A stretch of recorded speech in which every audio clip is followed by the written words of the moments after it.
Since its founding, the PPA has worked to raise awareness and advocate for the periodic paralysis community.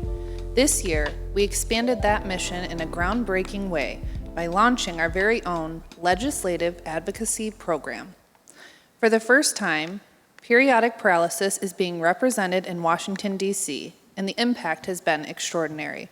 We are grateful to work with two passionate advocates on the ground there, legislative advocates Dane Christiansen and James Romano. Please join me in welcoming Dane and James to the stage as they share the incredible progress we're making together.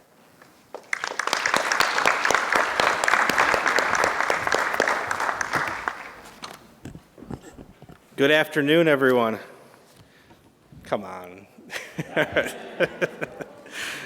My name is Dane Christiansen, for those of you who don't know me. I'm the managing partner of a firm called the Health and Medicine Council. I've known Jim for 20 years now, and also one of the Washington representatives for the Periodic Paralysis Association. But the history of that firm is one that is with many rare disease communities, many patient organizations. We're deeply grateful for the opportunity of the work that's starting right now. I'm just going to talk for about 15 minutes on very high level, what's happening in Washington. Jim's going to do a little more detailed work on the specific agenda for the community. And then, of course, we're going to have time for some Q&A at the end with some mic runners and maybe even some questions that came in beforehand. But I want to remind everybody that advocacy matters because, of course, there's kind of a continuum of care. It starts with medical research, moves on to treatment development, and it ends with coverage, access, out-of-pocket costs. The government touches every part of that. So it's important for you and your elected officials to know what's important to you. And in that regard, it's much more important that they hear from you than it is that they hear from Jim or I. We just heard Congressman Frost mention stories. They don't want to hear our stories. They want to hear your stories. They know you have a pure self-interest. You help them divine a lot of these issues and figure out exactly what they should do on the policy level. But really quickly, why do we do advocacy and what's the importance of grassroots advocacy? And just as a primer, none of this is related to politics at all. Politics and policy making are two separate things. The campaigns, everyone going on TV to say their piece, is very different from the legislative process and how bills get passed into law. So I'm just going to point out that whether your person, if you know who they are, is a D after their name, an R after their name, or an I after their name is irrelevant to whether or not they can be a good advocate for you and whether or not they can move things together for the community. Of course, what does matter is that they can make policy decisions with your input or without it. It's much better that they're making those decisions with your input. They're not seeking that information out on their own. They only know what's been brought to them and what's been told to them. And that's what their offices are for. So what do we do with our own stories and our own voice? The most important thing is we simply educate. The same way that you've had to be your own advocate in other arenas, in healthcare, with friends or family, you need to do the same thing with policymakers in their offices. And the best way to do that is not to memorize statistics or data or evidence. It's simply your own story and your personal journey. Did it take you longer to get diagnosed than you thought you would? Were you expecting more treatments to be available when you had that diagnosis? What are some of the things that happened to you with insurance? Were you told to take a different therapy first? Did you not have a lot of options available to you? Do you have to see a provider out of network? All these types of things matter to the folks that oversee this type of stuff. What Jim and I know is how to ask for the right action at the right time. We're experts on the process. And then, of course, we do this together because we need to build a critical mass of support on Capitol Hill. Everybody has one representative and two senators. They can't do it alone. The process is such that they have to work together. And if you're a rare disease community, it's particularly important that your voice is heard and they know who you are and they know how they can help. If you're trying to figure out how we divine policy priorities specifically, what are we working on? There's a couple of North Stars we always look to. The first is all products, all sites of care. You should have a full range of options for whatever you need. The important next step there is that you and your doctor are making your healthcare decisions. You exclusively are deciding what you should do, what you should need to do, and what you should do next. No third party, not a payer, not anyone else, has an opinion about what should happen with your care. And of course, you hear an awful lot, but at the end of the day, what matters is the healthcare system works for you. If someone says, oh, we're going to reform some policy and a middleman isn't going to have to pay as high prices, that's irrelevant if the prices you pay don't change at all. So the only thing that matters is, as an end user, Is it a lower product? Is it a better healthcare, or lower cost and better healthcare? So for that primer, really quickly, I'll take everybody back to 7th grade quick. I'll be very brief with this part of it, but where are we focusing our advocacy, of course? We have 3 branches of government. The executive branch is the White House and the agencies.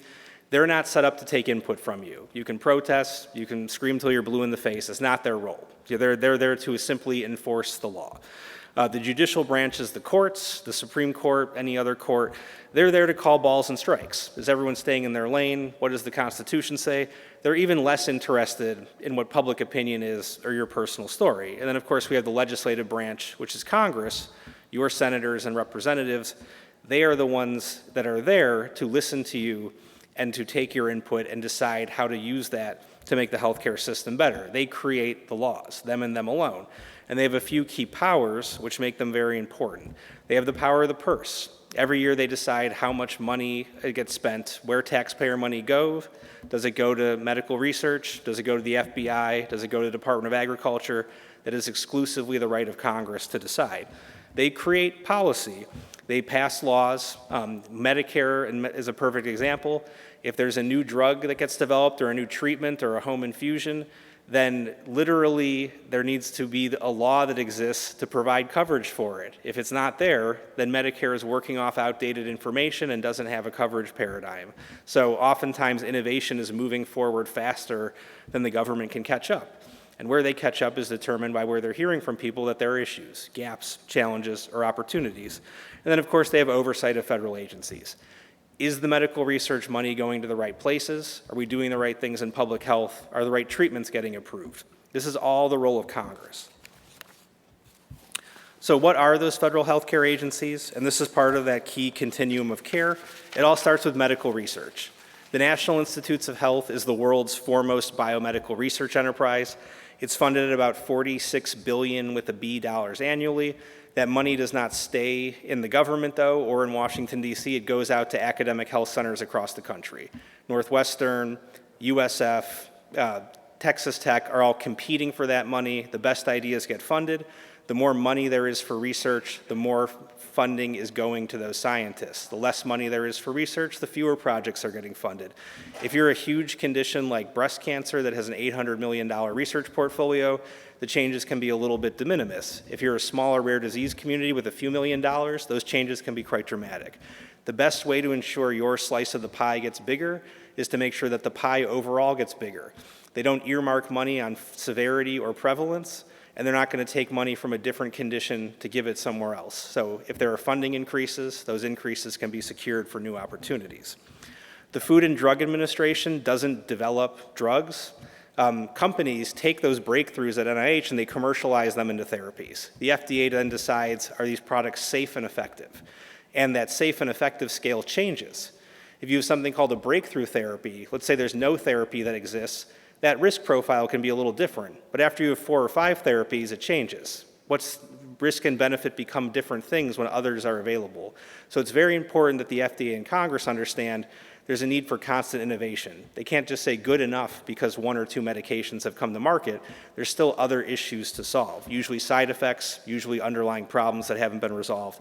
They don't know this, even though they're working at the FDA, because this is a rare disease. They might know the very common stuff, but they're not going to know all the stuff related to rare conditions. And then the Centers for Medicare and Medicaid Services, as the name suggests, manages not only Medicare and Medicaid policy, but also the rules for all private insurance too. So very important in that coverage, access, and out-of-pocket cost discussion. So really quickly, what's happening in Washington at the 30,000-foot level? Jim, I won't take any thunder from your presentation. But we had an election last November. It's kind of a big deal. There were, in any election, you're going to see new folks coming and going, but this was kind of a sea change election. There were 70 new members of the House of Representatives and 10 new members of the Senate elected. And it wasn't folks like George Santos who'd just been there for 1 term and then, oh, the district switched back the other way. These were people that were leaders for a long time. A woman named Kay Granger that ran the Appropriations Committee decided she was leaving. A woman named Kathy McMorris Rogers, who ran the Healthcare Committee, said she was leaving. One of her deputies, Dr. Michael Burgess, also retired. So there's 70 new people there, and also new people now in those leadership roles. This is why education is so important. If you might have known the other person that was there, they might have known you, but now there's a new person there, and that person was selling cars or working as a lawyer just a few months ago.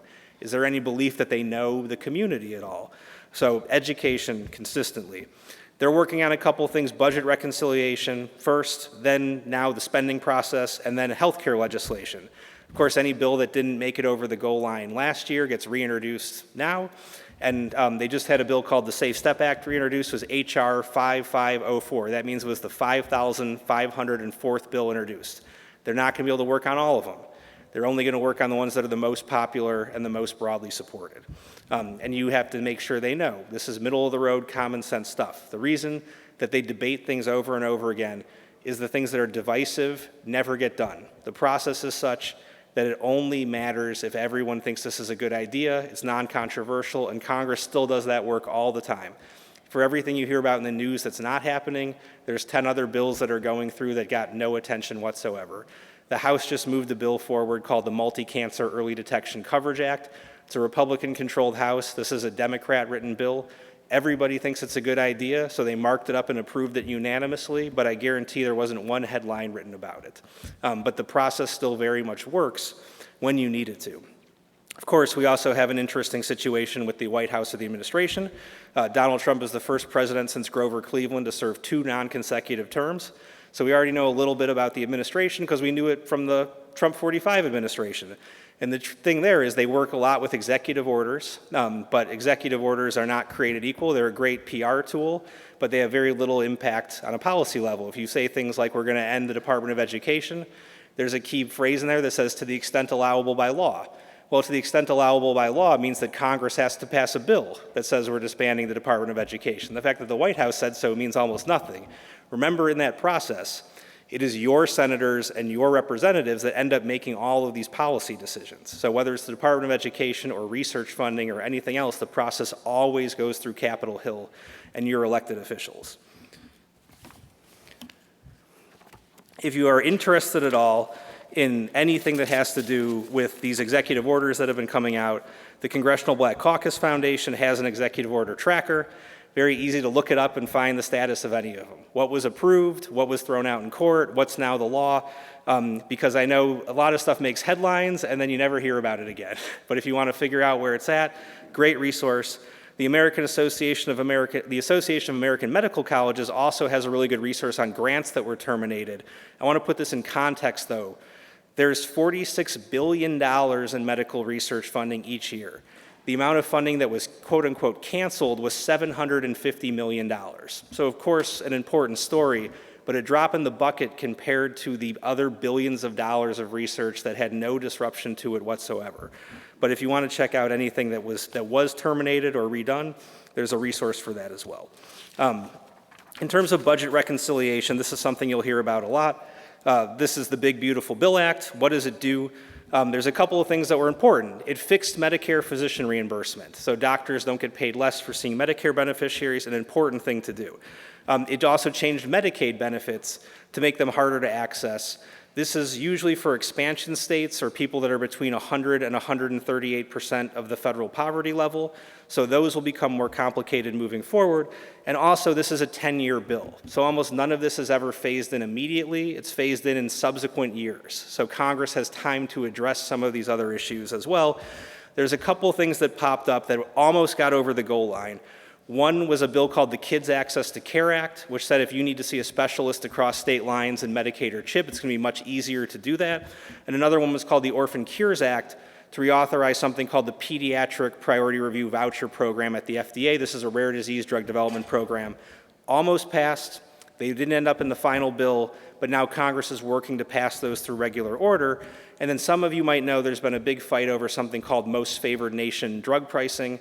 I mentioned this because this is a key contrast between stuff that's getting done kind of in the media and real policy that's getting done. Most Favored Nation drug pricing is a Donald Trump administration proposal. The person who said we should add it to the Big Beautiful Bill was Bernie Sanders, probably the most famous person that caucuses with the Democrats there is.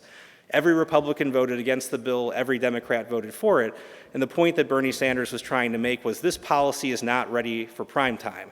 We can talk a lot about pegging U.S. drug prices to other countries. It sounds great in the news cycle, but we don't have a policy ready that we'd put into law. And there's a million reasons why. But that's something we know is out there. But in that discussion about tangible opportunities to lower your costs, this one is more of a distraction than a substantive item.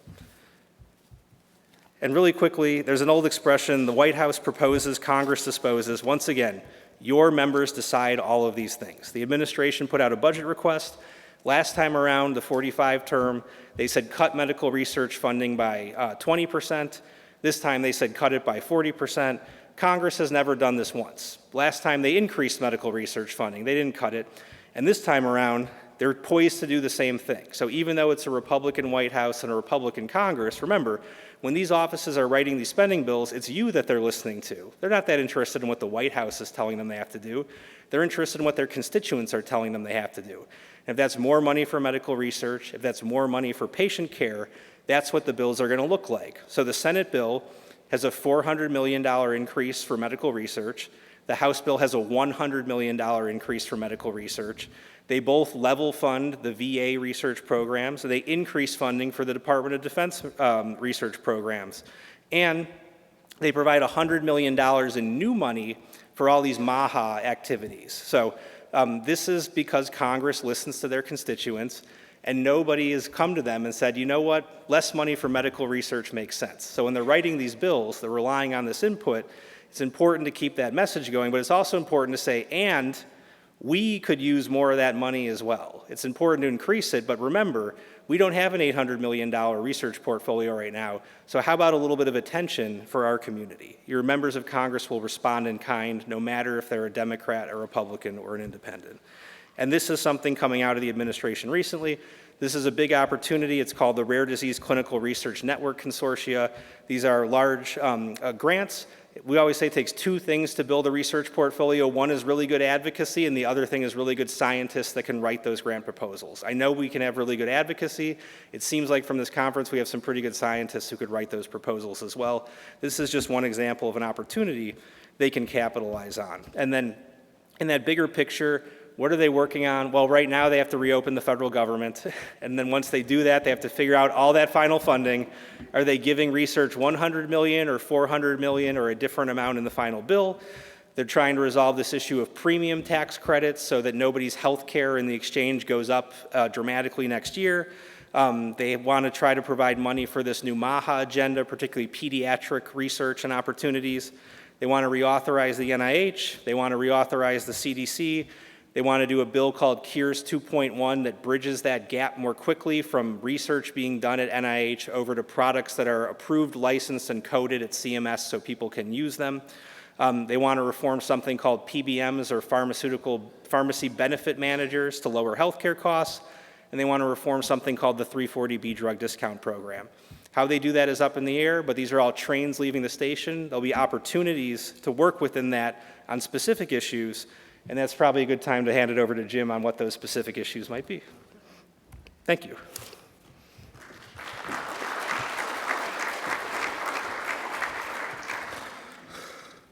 Thank you so much. This is it's so wonderful to be here. Here we go.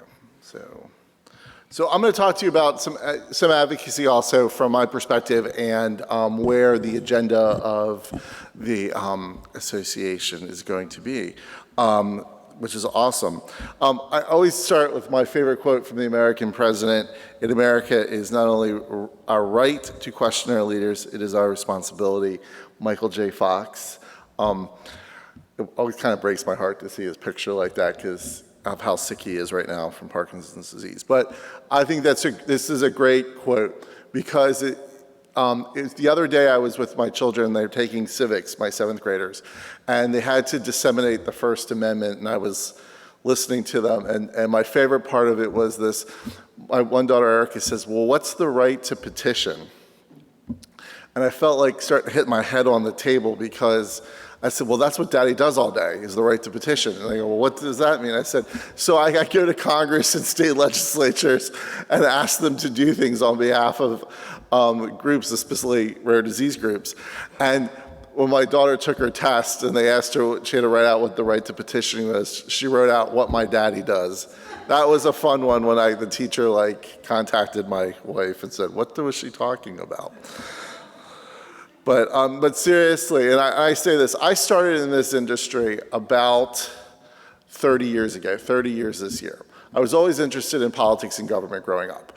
My grandfather would like history. I used to look at his history books. I used to, read Who Was books, meet George Washington, meet Abraham Lincoln. That was kind of like my thing. When I was in high school and then college, my mother had 3 younger brothers who were severe A hemophiliacs. I don't know if anybody knows what hemophilia is. It's a blood clotting disorder, and you're missing a certain protein that prevents the blood from clotting. You either are factor 8 deficient, factor 9, there's actually 15 factors you can go through. My uncles were severe 8s. When I was in high school, I found out that the medication that they took, which was a replacement therapy that came from plasma, in the 1980s was all laced with HIV, and they didn't know it. And so the medication they took, they put in their arms, gave my uncles HIV. When I was a freshman in college, I was at Marymount University in Arlington, Virginia, right outside of Washington. There was a bill that was introduced that compensated hemophiliacs for what they went through because the government should have been regulating the blood supply, and they chose not to. And so my uncle, it was introduced in February of 1995, and my uncle came in March of 1995, one of my uncles, and he said, you should come with me to Capitol Hill, you're a political science major. Now, I knew political sciences, and I was gonna go home and run for Congress or become a history teacher.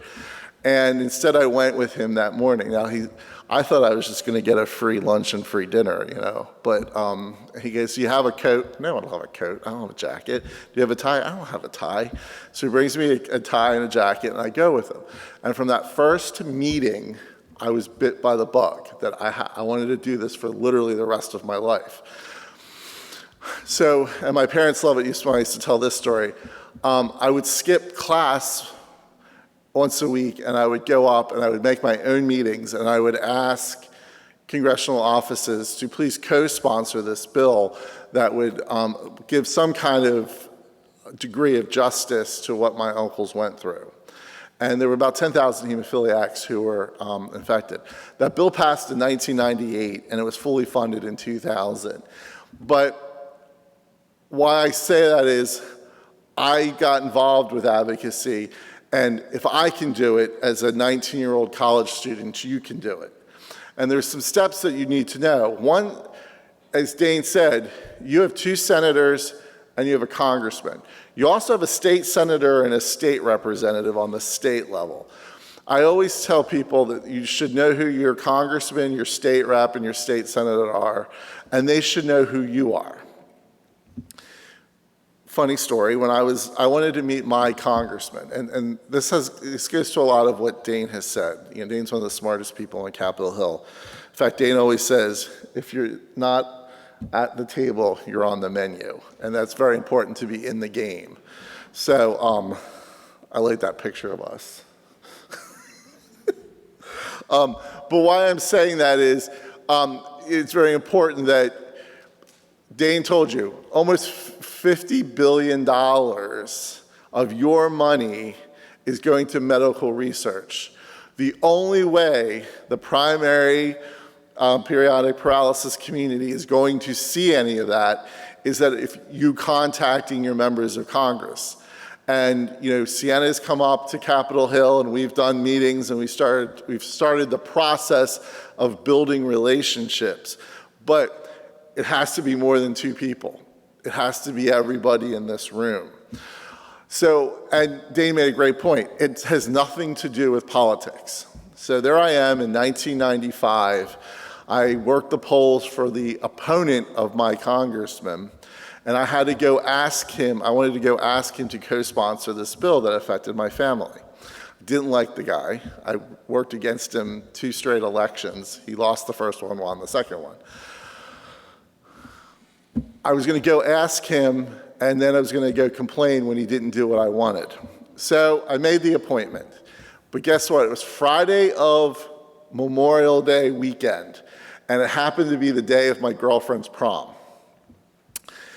And it was like 4 o'clock in the afternoon. So I had to go dressed for the prom.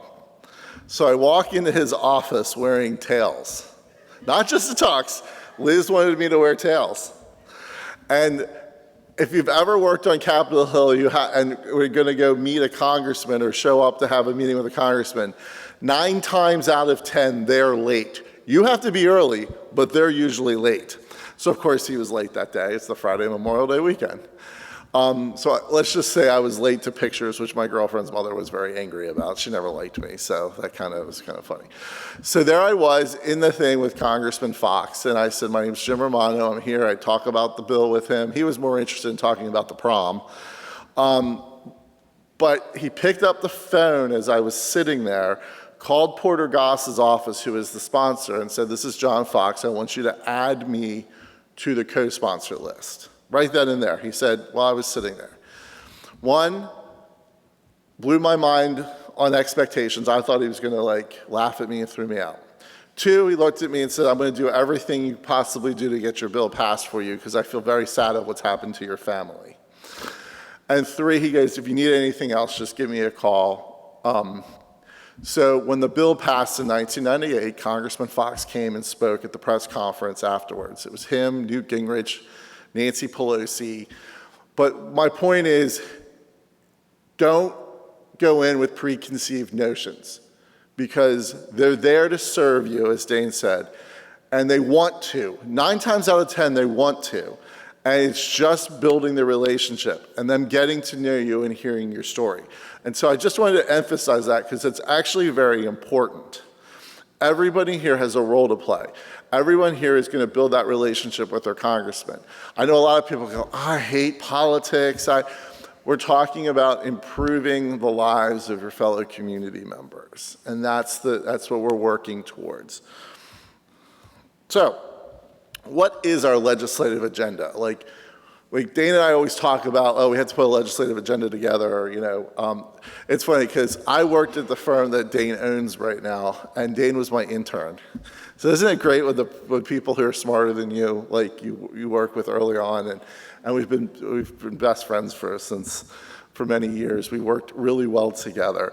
But the World Periodic Paralysis Resolutions was our first thing. That's when Sina contacted me and said, I'm trying to get in March, get this recognized, we got to do this. And so we went ahead and rewrote a resolution, and we've been talking with a lot of congressional offices. We've been working with Congresswoman Haley Stevens of Michigan and Congressman Ken Calvert of California. We're looking actually to have this introduced in the early part of 2026 in preparation for World Periodic Paralysis Day. So you're probably going to start hearing from us in January, so you can contact your congressman and ask them to sign, co-sponsor this act. And it gives you an opportunity to tell them about your story, about what you go through. So it's very important. You'll be hearing from us. In the Senate, we're working with Senator, I call it Congresswoman, she was in the House first, Elise Slotkin of Michigan. So working very closely together, and we're probably going to need your help because we have to find a Republican to partner with her. However, that's just the tip of the iceberg. Since we started working with Sienna and the community, we were talking about other things. We had a call with, about medical research and with Dr. Cannon and talking about what's going on in different institutions and really trying to work with the researchers to come up with something called report language. So Dane talks about the appropriations bills. Everybody remembers Schoolhouse Rock, I'm a bill on Capitol Hill. Well, just remember, Medicare was a bill that was literally on Capitol Hill from 1935 until it passed in 1965. Some takes decades to pass this legislation. Dane and I worked at a firm that basically acknowledges that the appropriations process, every year you have to have a budget. You see what happens right now when you don't have a budget. The government shuts down. So they have to pass funding every year. There are 13 different appropriations bills that fund every aspect of our lives, not just healthcare, but there's the labor, HHS, education bill that funds every program at the Department of Labor, Health and Human Services, and Department of Education. However, there's military construction. That's a huge one. You want to talk about a fun one. Being on that committee, every defense contractor in America shows up to your fundraiser. There's the interior, the national parks. There's the money that goes into like House administration to run, just to run the federal government. There's commerce, justice, and state. That's just to like run those departments. Like there's the foreign ops budget. Why I'm trying to say this is it funds every aspect, and they have to pass every year. And every year that they pass, there's a report that accompanies those bills that basically gives instructions to the agencies. And Dane and I worked at a firm, Dane owns it now, and I worked there at one point, where it was masters of how to get that language in there and to change and to really build these portfolios. And that's what we want to do for this community. So hopefully after we get past the shutdown and they're going to pass these bills, we're going to start working with Sienna and the researchers in this community to really start highlighting primary periodic paralysis in the labor HHS bill in the House and the Senate, to start building a bigger research portfolio, and start looking at things such as, working with, looking at research with periodic paralysis and anesthesia, looking at different aspects of this, the different aspects of the disorder. It's very important then that you work with us. One of the things I feel like we fell into, but we kind of, Sienna's relationship with Pete Buttigieg, the former Secretary of the Department of Transportation. Mayor Pete, Secretary Pete. Sienna got to interview him, which was great. Well, he discussed one of his big projects, basically this disability bill of rights for transportation, helping people with wheelchairs not be so taken advantage of by the system. Well, the Biden administration put out rules. Well, and I say this as a joke, but this is every administration going back to Washington. The administration that comes next thinks the administration before them had it all wrong. I mean, that's just the truth. When President Bush was elected after Reagan, he had his kinder, gentler nation. He wanted to do things differently than his predecessor. They all do. And so it's just funny. So of course the Trump administration is going to try to change that. But we want to make sure that this protects people who bring their wheelchairs and their scooters and such onto airplanes. And so we're partnering with the disability community generally to do that. When Sienna and I were on Capitol Hill, I know one of the things that, and they've actually, a little thing that we did, there is one handicapped elevator to go around in the house. There are 3 buildings, and you can go underneath. And what we've determined is there's one elevator that takes you, that you can get from all 3 buildings, one handicapped elevator for everybody. I gotcha.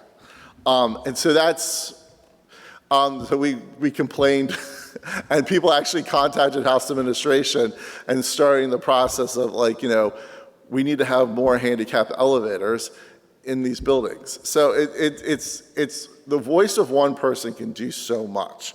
And obviously, we want to promote research. We want to make sure that we're working with the different agencies and that the organizations recognize. Because nobody's going to come to us and say, we're going to give you money. We have to, I don't want to say we have to fight tooth and nail for it, but we have to fight tooth and nail for it. We have to make our presence known. And we've seen this really recently with a lot of the groups we work with. So I just posted some pictures of what, we organize advocacy days all over Capitol Hill. We're hoping to hopefully someday do that with this community, bring a lot of you guys to DC to talk about, tell your story, because it's so important.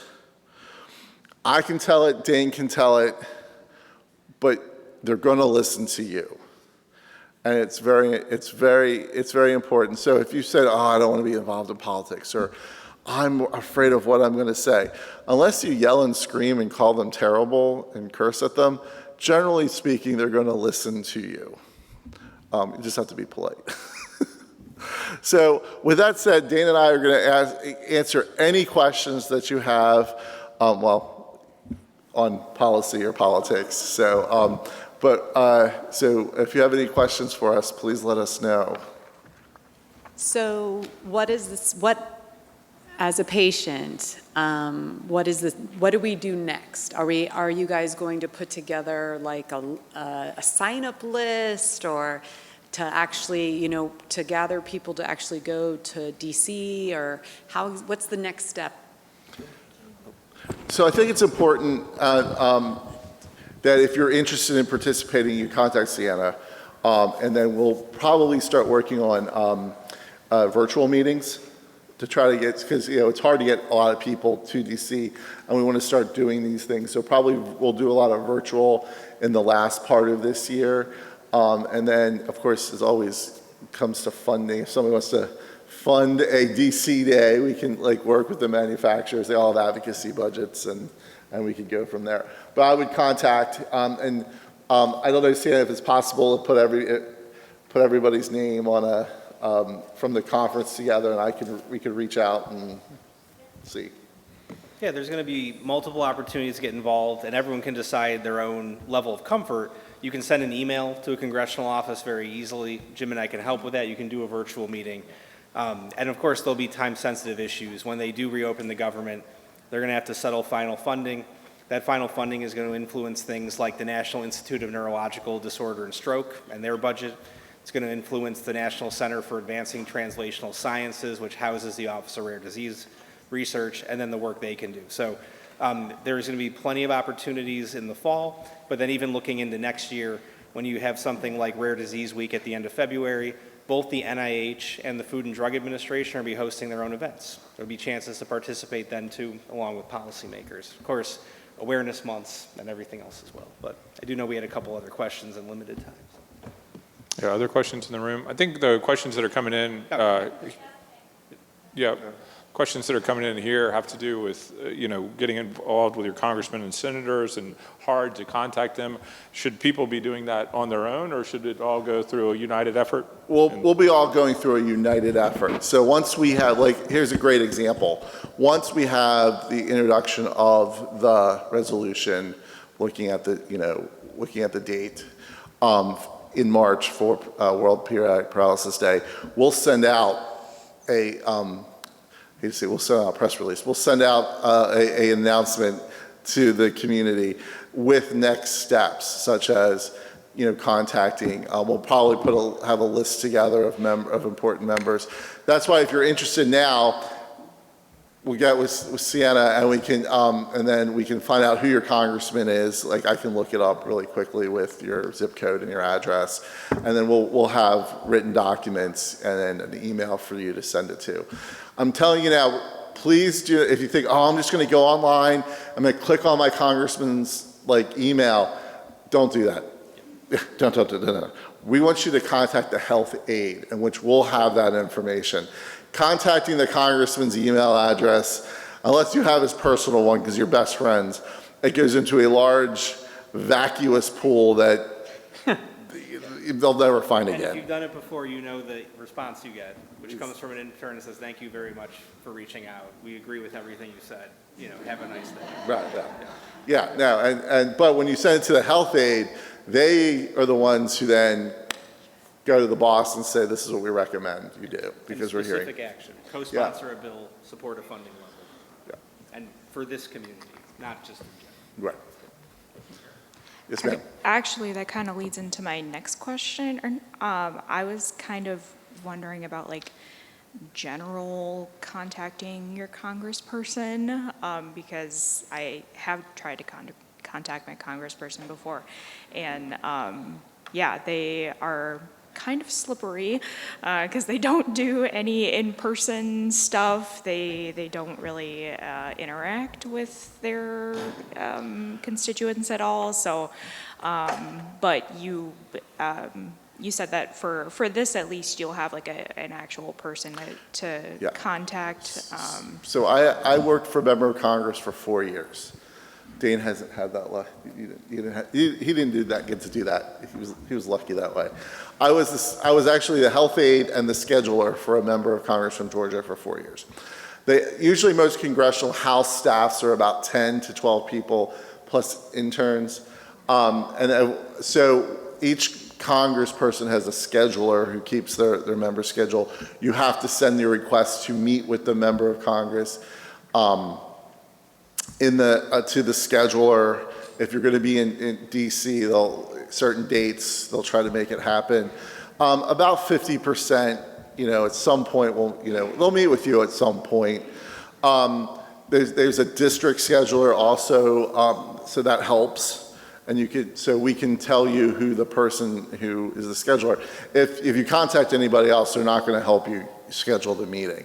Then they all have different aides who do different issue areas. So we're kind of laughing about the transportation. That's a whole different aid than the healthcare. Now, we're a healthcare, not a patient advocacy group for a certain disorder. Oh, we'll tell the health LA. No, we got to talk to the transportation LA when it comes to aviation, and which is totally different. And it's usually somebody else in the office. Every office has an MLA, which is the military legislative associate. So my point in just saying all that is you just have to know who to deal with. Usually if you call the office, and I'm going to tell you, it's a lot harder today than it was 20, 25 years ago, 30 years ago when I started. They're not answering, some of the offices are putting you right through to voicemail, and you have to leave a message, leave a detailed message, and they might get back to you, or they might not. But knowing what the emails are to the staffers, which we both have a program that updates that periodically, so we have that information, then lets you be, we'll give you the right person to contact. It's usually not the member themselves either. Yeah. If you see them at an event or something, they're going to tell you they agree with everything you say. The Health LA, as Jim mentioned, is specifically tasked with handling healthcare issues. The expression is, DC is run by 26-year-olds. These people are young, but they are making decisions on this level or with their chief of staff. The member is more kind of there to schmooze and to be friendly, but the Health LA is the one that's deciding issues like bill co-sponsorship and things that need to be brought to the attention of the office. But it only works if you participate. That's very true. Dana and I both have taken members in to meet with offices, and the response we get is, oh, you're a constituent, we're going to work with you. I mean, that's the only way this works. By law, the DC staff are not involved in campaigning in any way, shape, or form. They can't do politics at all. They're just there to do policy. Many of them are what they call Robert Wood Johnson or AAAS Fellows, American Academy for the Advancement of Science. If you're a nurse or an endocrinologist, you might do a year or 6 months with your congressional office. They benefit from your knowledge as a healthcare provider. You benefit from learning how the government works. So healthcare, oftentimes they'll have specialized staff that are helping out, but in general, it's the staff that you'd be expecting. Yeah. But the staff does everything. All right, thank you. We're at time. Appreciate it. Please say thanks again to Jim and Dane for their advocacy work for PPA.